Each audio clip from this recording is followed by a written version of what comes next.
Siirrytään näihin vaaliteemoihin, kuntien talouteen ja työllisyyteen. Ja otetaan aluksi tällainen esimerkki, joka on tuttu uutisotsikoista. Aiemmin 3 teollisen työnantajan Viialan kunta on menettänyt teollisia työpaikkoja. Kuten tiedätte, työpaikkaomavaraisuus on romahtanut ja tulopohja siellä kunnassa pettänyt.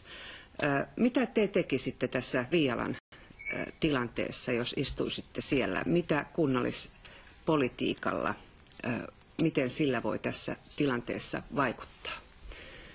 Tämä Viialan kysymys, ja väitän, että Viialassakin tiedettiin varmaan kunnan valtaapitäjien toimesta, mikä on tuleva, mutta sitä yritettiin sitä ongelmaa vaan salata mahdollisimman loppuun saakka. Sanotaan Turussa esimerkiksi. Turussahan tämä oli koomista, kun työpaikalla järjestettiin työnseisauksia, kun Turun sinapin valmistus lähti Ruotsiin. Mutta kun Wärtsilä lähti Italiaan, niin ei mistään muusta oikeastaan tästä kuulunut muuta kuin sen, kun vasemmistopuolueet riitelivät, kuka sen adressin saa ministeriöön viedä, että Wärtsilä tulisi takaisin.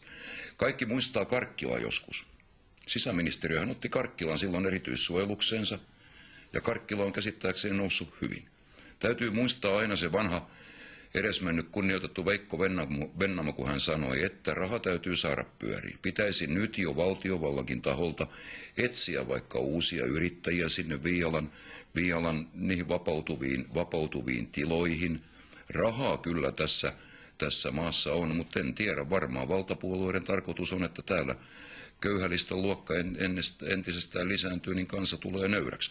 Voitaisiin säästää. Annetaan vuoro välillä tuonne Juhani